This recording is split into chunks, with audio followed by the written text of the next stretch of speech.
हम लोग द्वितीय अध्याय के 16वें श्लोक पर चल रहे हैं। इसमें भगवान ने योग माया से आज्ञा कर दी है कि, और उसने वैसा कर भी दिया है, गर्भ संकर्षण करके रोहिणी जी के उदर में वो स्थापित कर दिया। और उसके बाद हमने कल मुख्य जो कल यानी पिछले सत्र में कि मुख्य जो आचार्य चरणों की उक्ति है सुबोधनी जी की, वो हमने देखना प्रारंभ किया था। पुरुषोत्तमस्तु नंद ग्रहे एव मायया सह जाता। पुरुषोत्तम तो नंद गृह में ही माया के संग मतलब प्रकट हुए। और उसके लिए भगवान ने मतलब आचार्य चरणों ने जो उसके लिए उपपत्ति दी है वो भी बताते हैं कि अन्यथा देवकी जठर भू इतिवत तव सुत इति कथम वदेयु।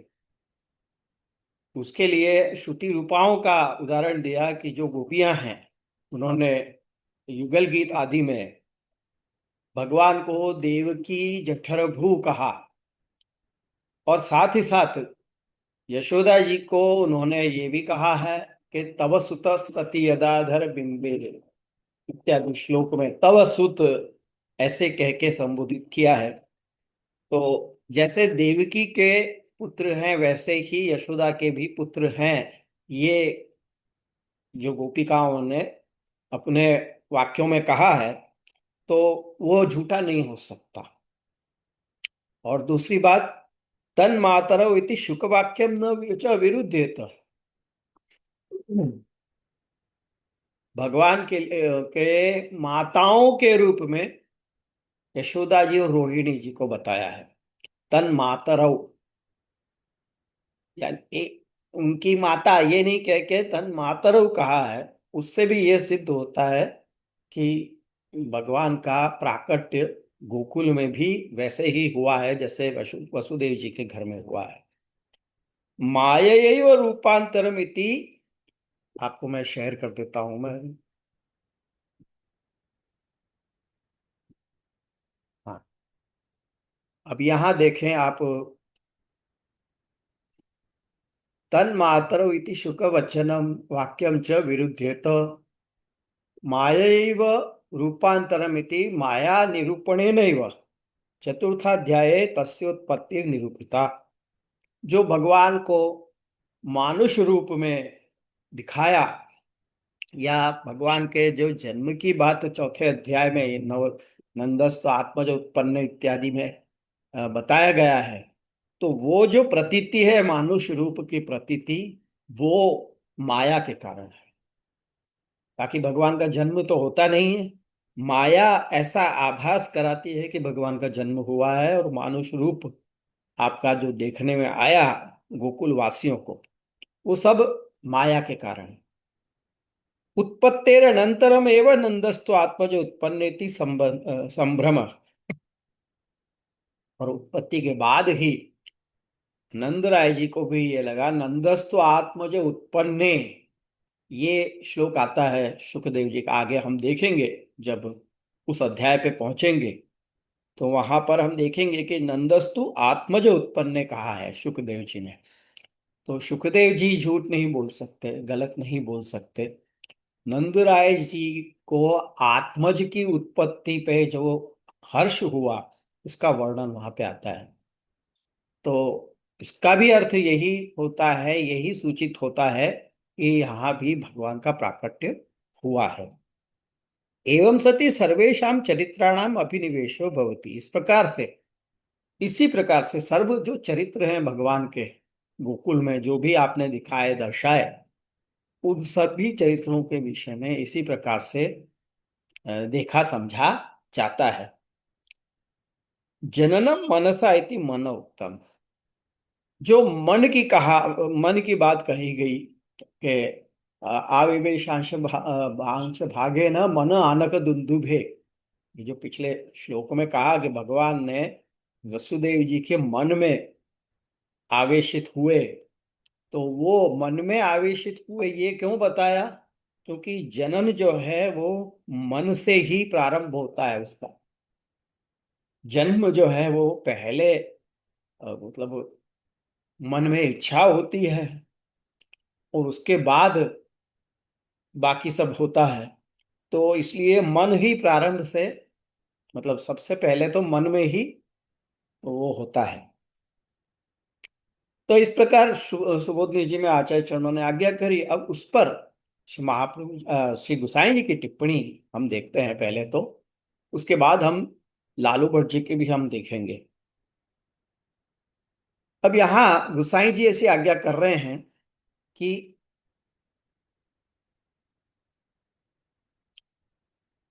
आप यहाँ देखें, आविवेश इत्यस्य आभास, यहाँ नीचे श्रीमद प्रभु चरण विरचिता श्री टिप्पणी देखा। आविवेश इत्यस्य आभासे अथ आक्रोशानन्तरम इत्यादि। ननु मूले एतद् आनन्तर्यवाचक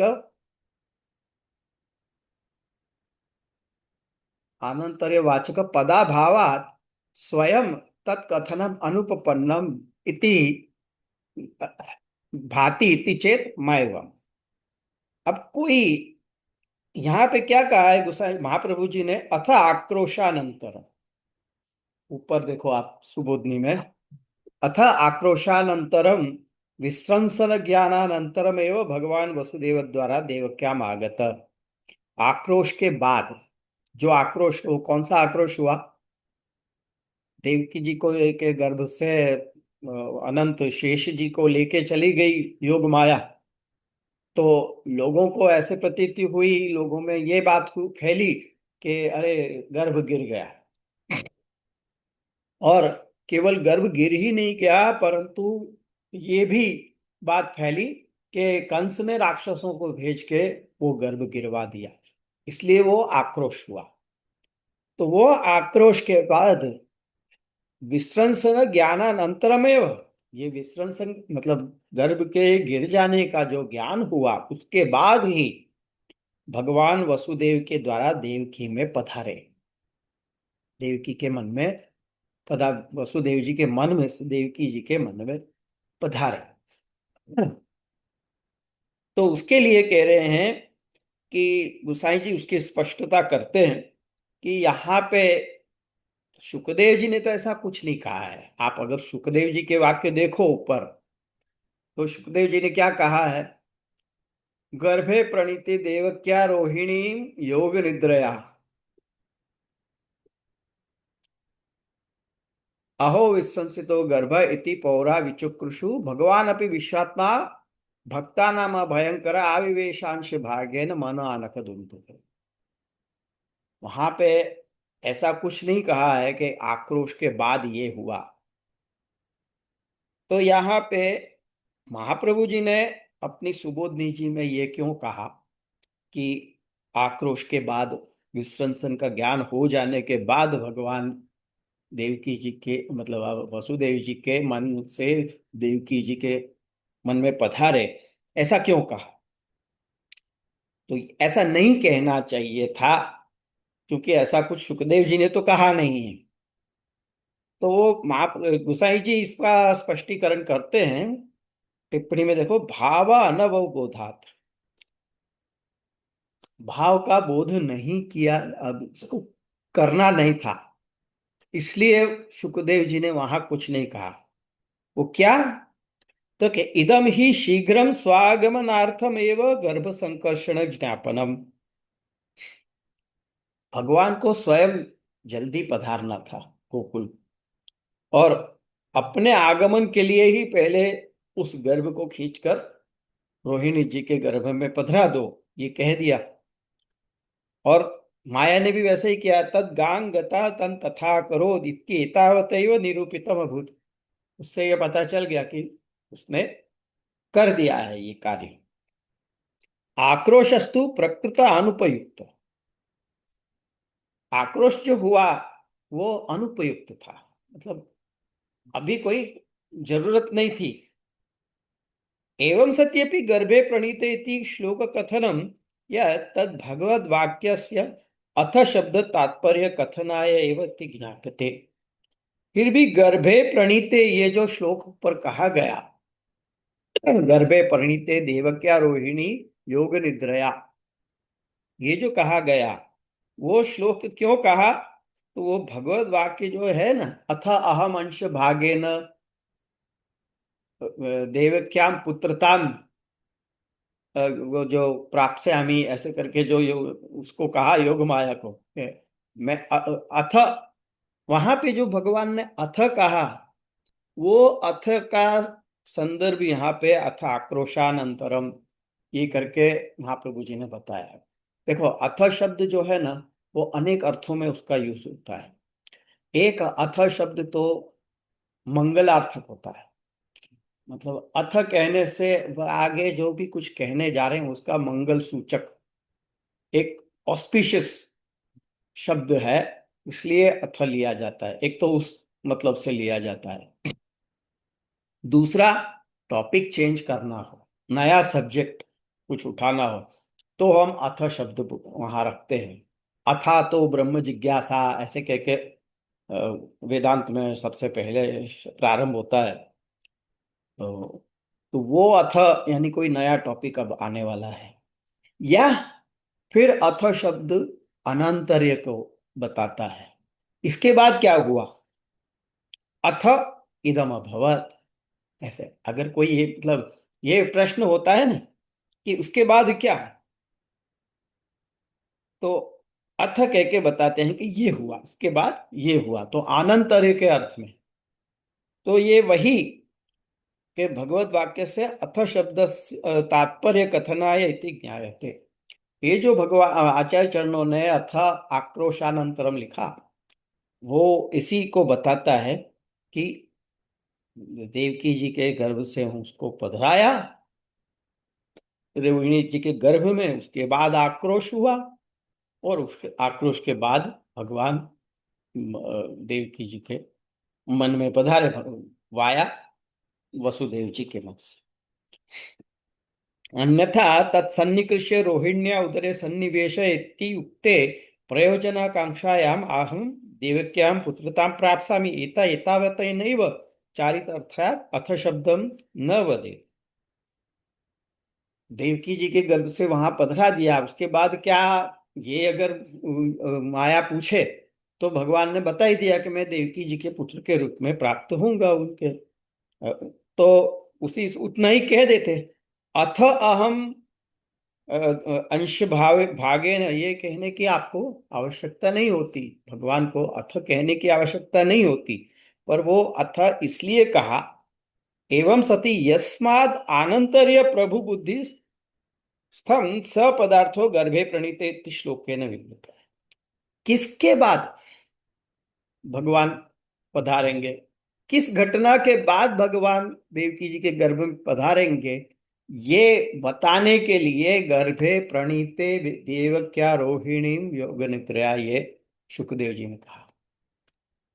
मतलब ये आकांक्षा होती है ना कि किसके बाद, किस घटना के बाद भगवान पधारेंगे, तो गर्भे प्रणीते, गर्भ के ले जाने के पश्चात तुरंत भगवान देवकी जी के गर्भ में पधारेंगे। एक बार शेष जी चले गए, तुरंत भगवान देवकी जी के उसमें पधारेंगे चठर में।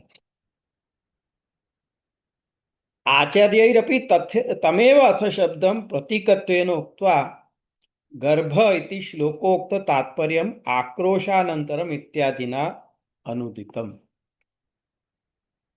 तो अयम अर्थो भगवतो अत्यंतम गोपनीय, ये जो अर्थ है कि मैं ऐसे आऊंगा, वो देवकी जी के वो जो हो जाएगा, वो जो आक्रोश होगा, लोग ये समझेंगे कि अरे गर्भ गिर गया, या राक्षसों को भेज के कंस ने गिरवा दिया।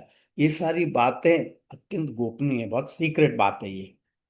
इसलिए तत्संपत्ति लोकानाम अन्यथा ज्ञानोक्त्या, और वो सीक्रेसी को बनाए रखने के लिए लोगों में ये भ्रम फैलाया गया कि अरे वो गर्भ गिर गया, उसने कंस ने गिरवा दिया वगैरह, ततएव तदज्ञान सूचनेन च ज्ञापित इति सर्वम अनवद्यम। इसलिए वो सब कुछ गुप्त रखना था, इसलिए सुखदेव जी ने स्पष्ट रूप से लिखा नहीं कि किसके बाद, गर्भे प्रणीते ये कह के वहां खत्म कर दिया। अब जो नंद ये पुरुषोत्तम अस्तु नंद गृहे एवं माया सह जाते, ये जो वाक्य है उसके ऊपर गोसाई जी क्या कहते हैं वो हम देखते हैं। आविवेशेति श्लोक विवरणे पुरुषोत्तमस्तु नंद गृहे एव इत्यादि भवति इत्यंतम। तो ये देखो ऊपर जो महाप्रभु जी के वाक्य हैं, पुरुषोत्तमस्तु नंदग्रहे एव मायया सह जात अन्यथा देवकी च तरभू इतिवत तव सुतेति कथम वदेयु। तस्म तन्मातर इति शुकवाक्यं च विरुध्येत मायैव रूपान्तरम् इति माया निरूपणेनैव चतुर्थाध्याये तस्योत्पत्तिर्निरूपिता उत्पत्तेः अनन्तरमेव नन्दस्तु आत्मज उत्पन्न इति संभाव इति संभ्रम एवं सति सर्वेषां चरित्राणाम अभिनिवेशो भवति। यहाँ तक का जो वाक्य है महाप्रभु जी के सुबोधनी जी का, उसकी स्पष्टता आप गोसाई जी कर रहे हैं। अत्र अयम भाव, उसका भाव यह है, शुक उक्त वाक्यानुरोधा नंद गृहे पुरुषोत्तम आविर्भावो अवश्यम अंगीकार्य। ऐसा महाप्रभु जी जब आज्ञा कर रहे हैं कि पुरुषोत्तमस्तु नंद गृहे एवं माया सह जाता, तो उस वाक्य के अनुरोध से नंद गृह में भी पुरुषोत्तम का आविर्भाव हुआ है, ये अवश्य मानना चाहिए हमको। एवं सति सुतम यशोदा शयने निधाय इति अग्रिम वाक्यम च अनुपपन्नम भवति। अगर ये मान लेते हैं कि पुरुषोत्तम का आविर्भाव नंद गृह में भी हुआ है, तो कुछ समस्या आएगी उसमें। क्या समस्या आएगी कि जब नंदराय वसुदेव जी अपने पुत्र को लेके वहां पे जाएंगे गोकुल में, तो वहां दो स्वरूप देखने में आएंगे, एक तो उनके हाथ में है वो और एक वहां पे जो विराज रहे हैं वो। तो अग्रिम, तो वो अनुपपन्नम सुतम यशोदा शयने निधाय, ये जो वाक्य आएगा कि सुत को यशोदा जी के निकट पधरा के वो लेके गए, माया को, योग माया को लेके गए, ऐसा वाक्य आएगा, तो वो वाक्य ही नहीं बन पाएगा सुतम। अगर ये मतलब सुतम यशोदा शयन निधाय वाक्य, क्योंकि वहां पे दूसरा भी पुत्र मतलब सुत होगा वहां पे, तो तत्र स्वरूप द्वय दर्शन प्रसंगात आगतस्य तिरोधानम न वक्तुं शक्य। ये भी नहीं कह सकते कि आ गए, उसका तिरोधान हो गया, जो भगवान पधारे उनका तिरोधान हो गया और ये ये वसुदेव जी ने जो पधराया वो रहे, ऐसा भी नहीं कह सकते। आगमन व्यय अर्था पाता, नहीं तो आना ही फिर व्यर्थ हो जाएगा। नहीं, अगर वसुदेव जी लेके आ गए और वो स्वरूप तिरोधन हो गया, तो उनका पधारना ही व्यर्थ हो जाएगा। इति उभयतः पाशारज्जु प्रागयम वसुदेवस्य इति वाक्य विरोधश्चेत उभयतः पाशारज्जु इति चेत। क्योंकि आगे जो गर्ग जी का वाक्य आएगा, भगवान का नामकरण के समय गर्ग जी कहते हैं नंदराय जी को कि ये पहले वसुदेव जी के यहाँ प्रकट हुआ था, ये जो तुम्हारा सुत है वो पहले वसुदेव जी के यहाँ प्रकट हुआ था। तो ये कहेंगे तो वो सारी बातें गड़बड़ा जाएंगी। अगर दो स्वरूप मान लिए और एक तिरोधान हो गया ऐसा मान लिया, तो सारी चीजें गड़बड़ा जाएगी। तो वो कैसे उसका कैसे जस्टिफाई करेंगे उसको। तो कहते हैं इति चेद अत्र ब्रूम नंद गेहे प्रादुर्भूतस्यैव पुरुषोत्तमस्य सर्वतः पाणिपादांतम तत्वेन तदा कार्यमस्ति इति वसुदेव गृहे प्रादुर्भाव इति ज्ञायते। नंद ग्रह में जो प्रकट हुए भगवान कैसे हैं, भगवान के तो सर्वतः पाणिपादांत हैं। भगवान कोई एक ही जगह, भगवान का स्वरूप हमारे जैसे एक उसमें बंधा हुआ थोड़ी है। मतलब व्यापक स्वरूप है भगवान का तो। हम हमारे अव्यापक है, हम जो हमारी देह है साधारण मनुष्य की वो तो अव्यापक है, एक ही जगह है तो एक ही जगह रह सकते हैं, हम दो जगह एक साथ नहीं हो सकते। भगवान के लिए ये संभव है कुछ भी करना।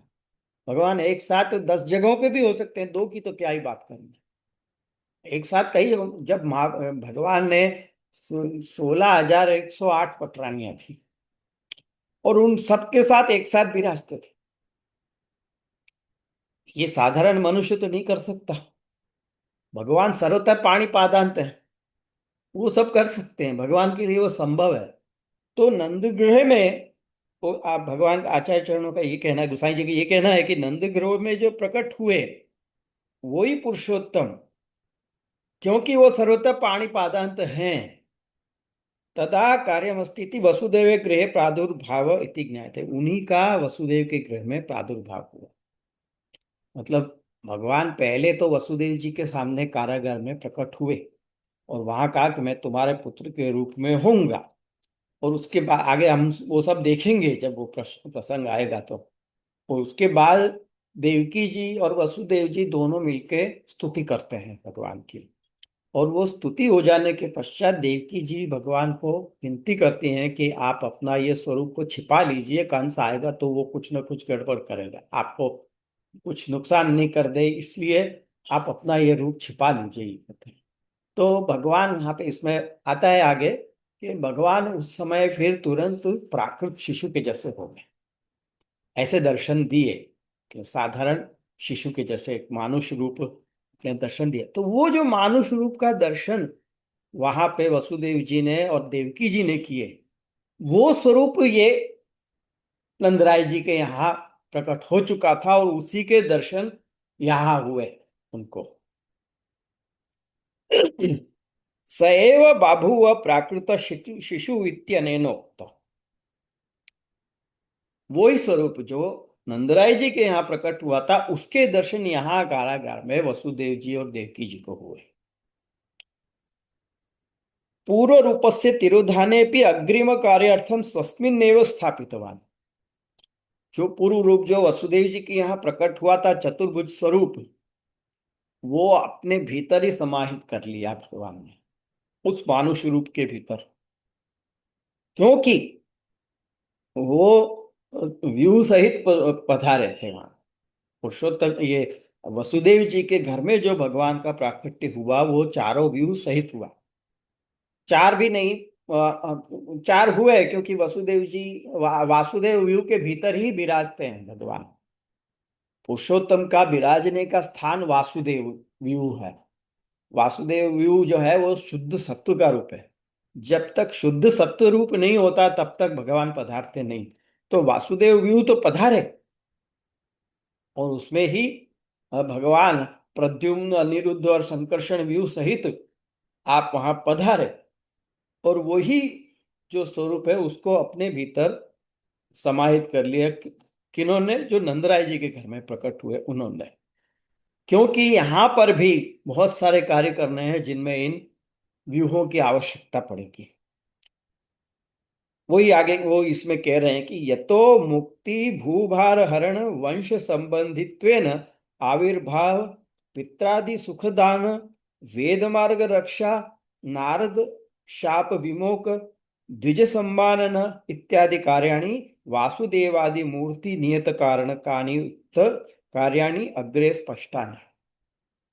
आगे बहुत सारे वहां पे भी व्रज में भी जब आप विराजेंगे तो आपको वहां पे भूभा मुक्ति का दान भी करना है और भूभार हरण भी करना है। जैसे पूतना तृणावर्त इत्यादि आए उनका वध करना।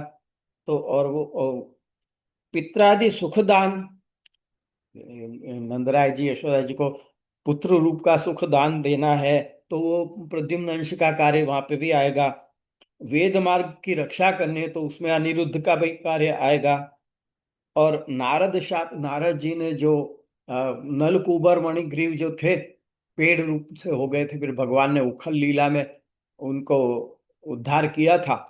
तो वो नारद जी के शाप के कारण हुआ था, तो वो शाप से मुक्ति दिलवाने का कार्य भी करना है, तो उसके लिए भी व्यूहों की आवश्यकता पड़ेगी। द्विज सम्मानन आदि कार्याणि, तो ये सारे कार्य जो हैं ब्राह्मणों का सम्मान आदि करना, वो सारे जो लीलाएं में आगे अपन देखेंगे, बाल लीलाओं में ये सारी लीलाएं आएंगी, तो उन सब के लिए भी इन व्यूहों की आवश्यकता तो पड़ने ही वाली है। इसलिए वो सब, वो जो चतुर्व्यूह स्वरूप है वो भी अपने भीतर आपने समाहित कर लिया। वासुदेवादि एतदेव उक्तम एवं सती सर्वेशम चरित्राणाम अभिनिवेश भवति, ये जो ऊपर महाप्रभु जी ने कहा है ना कि एवं सती, आगे जो सारे चरित्रों का अभिनिवेश इस तरह से समझना है, तो वो यही बात कहने के लिए है कि सब व्यूहों का भी कार्य वहां पे आगे होना है। इसलिए भगवान ने अपने उस स्वरूप को, पुरुषोत्तम जो चतुर्व्यूहात्मक जो स्वरूप है, उस स्वरूप को अपने भीतर समाहित कर लिया, जो नंदराय जी के घर में प्रकट हुए थे उस स्वरूप में। अत्र श्रुतार्थापत्तिरेव मानमिति नानुपपत्ति ही क्वाचित। ये अपन कैसे मान रहे हैं कि नंदराय जी का के घर में भी इनका प्राकट्य हुआ है भगवान का, ये कैसे मान रहे हैं? इसके लिए कोई प्रमाण है क्या? कोई पूछे कि इसका टेस्टिमनी क्या है, तो कह रहे हैं कि यहाँ पे श्रुतार्थापत्ति ही प्रमाण है। श्रुतार्थापत्ति क्या होती है? श्रुत अर्थ अर्थापत्ति, यानी कि बहुत सी वाक्य ऐसे होते हैं जिसको सुन के हम अनुमान लगा, अंदाज लगा लेते हैं और ज्ञान हमको हो जाता है कि ये कैसे हुआ होगा, उसको अर्थापत्ति कहते हैं। एक तो होता है दृष्टार्थापत्ति और एक होता है श्रुतार्थापत्ति। श्रुतार्थापत्ति यानी आपने कुछ कहा, उसको मैं सुन के अपने मन में अंदाज लगा रहा हूं, मैंने सिर्फ सुना है और उसके ऊपर मैं अंदाज लगा के उसका अर्थ समझ रहा हूं। जैसे कि अगर कोई, आपने एक वाक्य कहा कि देवदत्त दीवान भुंक्ते, हम पीनो देवदत्त दीवान भुंक्ते, यानी मोटा देवदत्त जो है वो दिन में नहीं खाता, ये आपने कहा। या आप देख रहे हो कि ये मोटा देवदत्त है और वो खाता नहीं है, दिन में खाता नहीं है, इसका अर्थ क्या लोगे आप? दिन में खाता नहीं मतलब खाता नहीं है तो इतना मोटा होना नहीं चाहिए। कहा क्या तुमने कि दिन में खाता नहीं है? दिन में खाता नहीं है इसका मतलब ये हुआ कि रात में खाता होगा, इसलिए इतना मोटा है। दिख रहा है कि इतना मोटा है, तो वो खाता तो होगा ही। दिन में नहीं खाता है तो रात में खाता होगा। तो इस प्रकार इसको कहते हैं अर्थापत्ति। तो ऐसे अर्थापत्ति से हम समझते हैं, कोई बात को प्रमाण मानते हैं। ऐसे और भी एक उदाहरण है इस तरह के कि देवदत्त जीवित है पर घर में नहीं है। मतलब घर में, मतलब पर वो घर में नहीं है, इसका मतलब क्या हुआ? वो जीवित है, मर नहीं गया है, और घर में नहीं है, इसका मतलब क्या हुआ? आपने ये सुना कि देवदत्त जीवित है पर वो घर में नहीं है, इसका आपने क्या अर्थ निकालेंगे? घर में नहीं है तो बाहर है, एग्जैक्टली। तो ये आपने कैसे मान लिया? इसको समझ, इसको प्रमाण कैसे माना इसको? आपने अर्थापत्ति से, शुद्धार्थापत्ति इसको कहते हैं कि अच्छा वो जिंदा है और घर में नहीं है, इसका मतलब बाहर है, तो ये इसको कहते हैं शुद्धार्थापत्ति। तो यहाँ पे भी सुखदेव जी ने कहीं पे भी ये स्पष्ट लिखा नहीं है कि नंदराय जी के घर में भी भगवान का प्राकट्य हुआ है। इसको हम कैसे मान रहे हैं? श्रुतार्थापत्ति से मान रहे हैं, क्योंकि ये सारे हमको प्रमाण मिल रहे हैं कि देव, ये लोग कह रही हैं, एक तो गोपियां कह रही हैं कि तव सुत सती यदाधर बिंब, ऐसे ऐसे वाक्य उसमें आते हैं। और और भी वाक्य उसमें भागवत के अंदर हमको मिलते हैं कि जो ये प्रमाणित करते हैं, नंदस्तु आत्मज उत्पन्न, ये जो सुखदेव जी ने कहा है, उससे भी ये पता चलता है कि उनका आत्मज है। और गर्ग जी जब नामकरण करने आते हैं तब वो भी कहते हैं कि तुम्हारा पुत्र पहले वसुदेव जी के यहाँ प्रकट हुआ था। गर्ग जी जो सब कुछ जानते हैं, वो, उनको भ्रम थोड़ी हो सकता है। कि वो कहें कि तुम्हारा पुत्र, उनको तो सब मालूम ही होना चाहिए, वो ज्योतिषी लोग तो सब कुछ जानते हैं, तो उनको तो पता ही है कि ये कौन है, और तुम्हारा पुत्र कह रहे हैं तो वो गलत नहीं हो सकते। और बाद में आगे चल के भी वो भी लालू भट्ट जी भी उसका उदाहरण देंगे। आगे चल के भगवान जब नंदराय जी को वरुण लोक में उठा के ले गए, सुदर्शन नाग डस लेता है और उनको वरुण लोक में उठा के ले जाते हैं, तो वहां पे भगवान उनको छुड़ाने के लिए वहां जाते हैं, नंदराय जी को छुड़ा के लाने के लिए। तो वहां पर एक वाक्य आता है, स्वपितर, भगवान अपने पिता को लेके आए। अपने पिता को ये क्यों कहा? ये कहना भी ये सिद्ध करता है कि भगवान उनके भी पुत्र हैं, वहां भी आपका प्राकट्य हुआ ही। ये सब चीजें वहां पर ये सिद्ध करती हैं कि भगवान का प्राकट्य दोनों जगह हुआ है। अब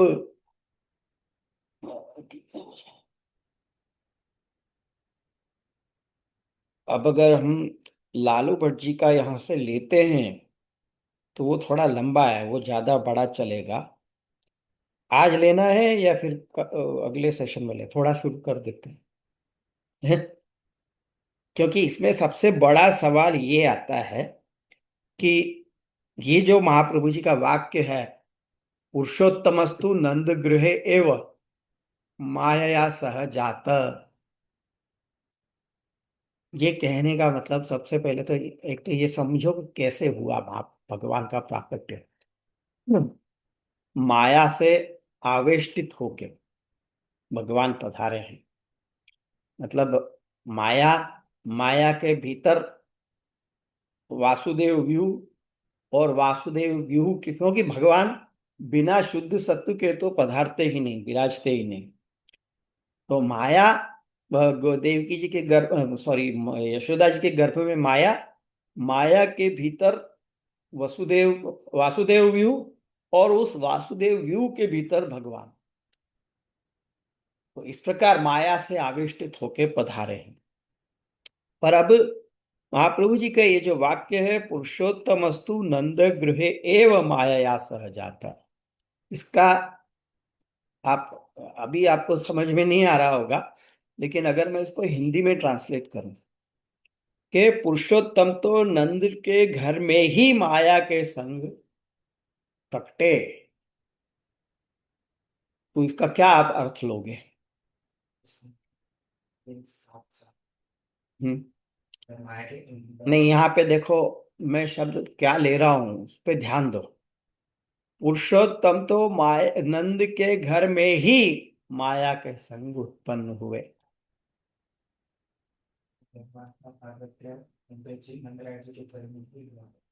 अन्य जगह नहीं हुआ, इसका मतलब ये होता है, वाक्य का अर्थ तो यही निकलता है कि नहीं, कि और कहीं नहीं हुआ है। तो लेकिन ये सही नहीं है, ये समझना। व्याकरण के, अगर संस्कृत व्याकरण को जो लोग जानते हैं, वो ये जो एवकार है उसके कई अर्थ होते हैं। अब लालू भट्ट जी हमको उसके विषय में समझाते हैं कि वो क्या है। ये देखो अगली पंक्ति में, अगले उसमें देखो पेज पे, श्रीमद दीक्षित लालू भट्ट योजित्या श्री सुबोधिनी योजना, लिखा। अब उसमें देखो क्या लिखा है, आविवेशांश भागेन इत्यत्र ननु वसुदेवम वसुदेव मनसि आवेशम निरूप्य ततो जगन्मंगलमित्यत्र देवकी कर्तृकं धारणं निरूपितम् अग्रे अथ सर्वगुणोपेत इति संदर्भे भगवदाविर्भावो निरूपितः। तथा च शूरपौत्रत्वेन वसुदेवपुत्रत्वेन वा पुराणादौ प्रसिद्धिः सोपपन्न इव नन्दमनसि त्वम् नन्दमनसि तु एवम् आवेशस्य अनिरूपितत्वात् तद्गृहे प्राकट्यं कथं वैष्णवैरुच्यते। शंका उठाइए कि वसुदेव जी के घर में कैसे प्रकट हुए? पहले तो भगवान वसुदेव जी के मन में आवेशित हुए, उसके बाद ततो जगन मंगलम इत्यत्र देवकी कर्तृकम धारण, उसके बाद देवकी जी ने उनको धारण किया भगवान को, उसका वर्णन आता है।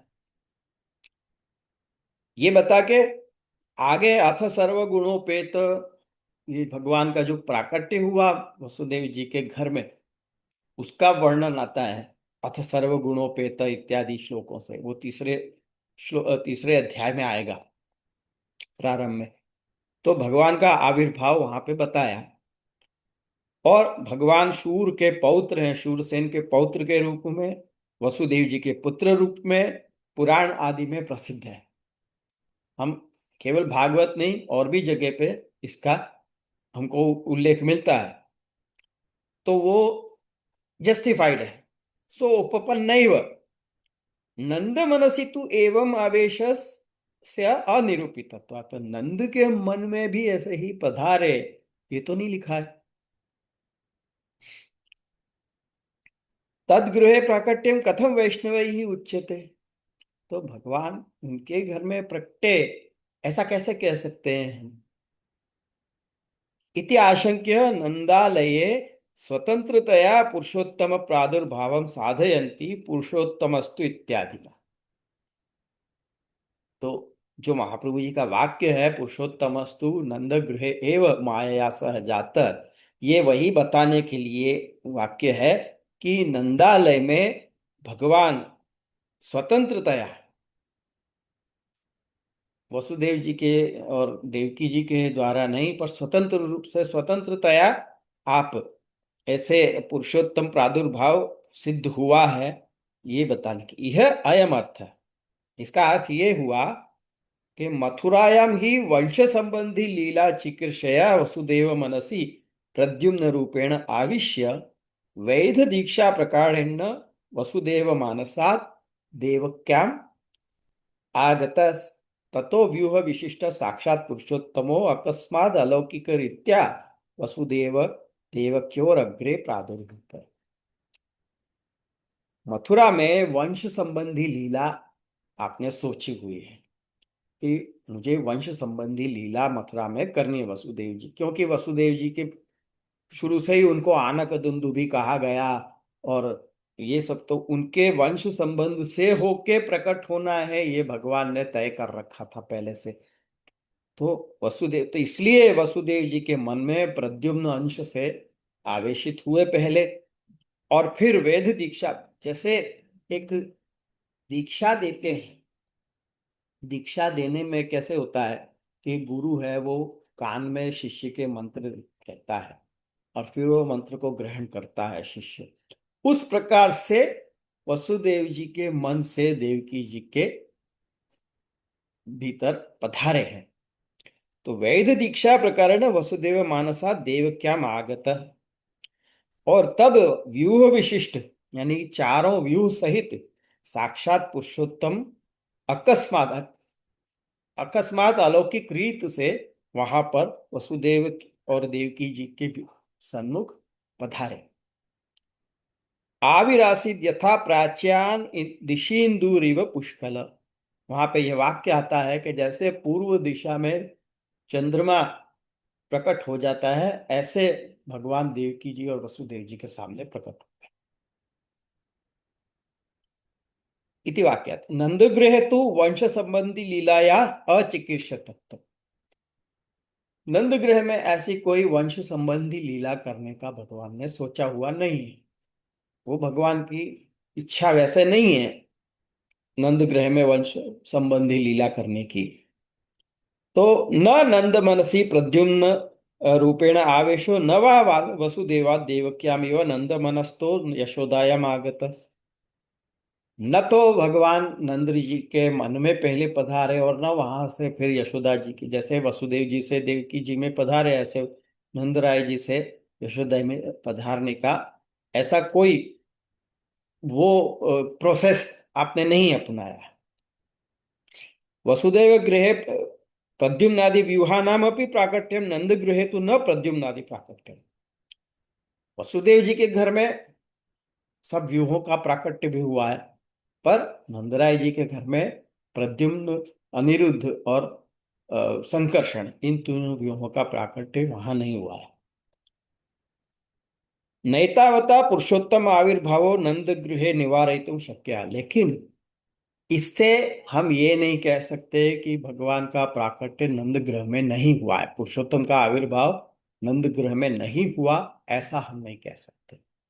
बस इतनी बात से हम ये मान नहीं सकते। किंतु पुरुषोत्तम प्राकट्य उभयत्रापि, भगवान पुरुषोत्तम का प्राकट्य दोनों जगह है।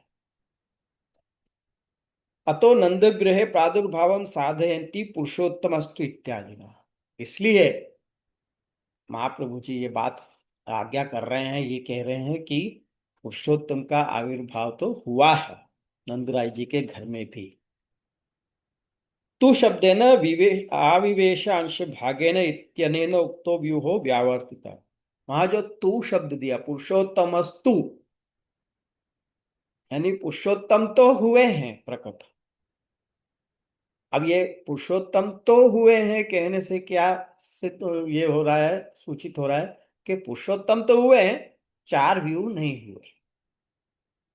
मतलब ये जो चारों व्यू हैं, वो तीन व्यू खासकर नहीं हुए हैं, प्रद्युम्न अनिरुद्ध और संकर्षण व्यू वहां प्रकट नहीं हुए हैं।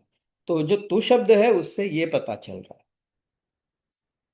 तथा च वसुदेव मनसी प्रकटो व्यूह तदरीत्या नंद गृहे न जाता। तो वसुदेव जी के मन में जो प्रकट व्यू है उस रीत से नंद गृह में नहीं हुआ। पुरुषोत्तमस्तु नंद गृह माया सह जात एव इत्यर्थ है। पुरुषोत्तम तो माया के संग प्रकट हुए ही हैं, ये अर्थ है। वो जो एव का है उसका अर्थ वहां प्रकट हुए ही हैं, ऐसा नहीं कह सकते कि नहीं हुए, हुए ही हैं। अभी और स्पष्टता होनी बाकी है, अभी बहुत सारे प्रश्न आएंगे, उन सब प्रश्नों का उत्तर हमें और देखना है लालू भट्ट जी की इस टीका में। तो आज हम यहीं पर रखते हैं कि पुरुषोत्तमस्तु नंद गृहे माया सह जात एव इत्यर्थ। ये जो पंक्ति है इसको आप नोट डाउन कर लेते हैं, यहां से हमको आगे देखना है।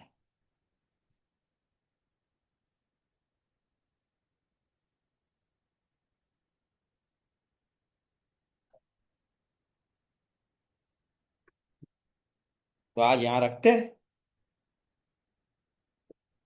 अपन अब अपन रविवार को मिलेंगे तब उसको देखेंगे। ठीक है, कोई शंका? होगी तो सही है, ऐसा बात नहीं है कि नहीं होगी, लेकिन वो सब, हाँ हाँ, वो धीरे धीरे वो अपन और समझेंगे ना तब अपने आप को शंकाएं भी दूर हो जाएगी। यहाँ पे किसी को कोई शंका, आप लोग अपने आप को अनम्यूट करके पूछ सकते हैं। नहीं जैसे क्लियर है। हो रहा है क्लियर कि कहीं कुछ कठिनाई जा रही है? जी जैसे काफी क्लियर है, और वो जो लास्ट टाइम डाउट था ना वो ताओ सूत वाला, वो भी क्लियर हो गया हाँ कि लास्ट टाइम जो गोपियाँ जो श्रुति रूपा गोपियाँ जो जशोदा जी को कहती है तव सुत, वो भी क्लियर हो गया डाउट कि मतलब वो अच्छा, श्रुति रूपा है, तो उसी मतलब उनका वर्ड हम लोग लौकिक दृष्टि से नहीं देखना चाहिए, उनका वर्ड हाँ वो लोग जो बोले वो उसी तरह से देखना चाहिए कि उनका वर्ड कभी फॉल्स नहीं हो सकता, तो उस हाँ, तरह वो से। झूठा नहीं हो सकता है, गलत नहीं हो हाँ तो सकता वो क्लियर हो गया डाउट चीजें। है।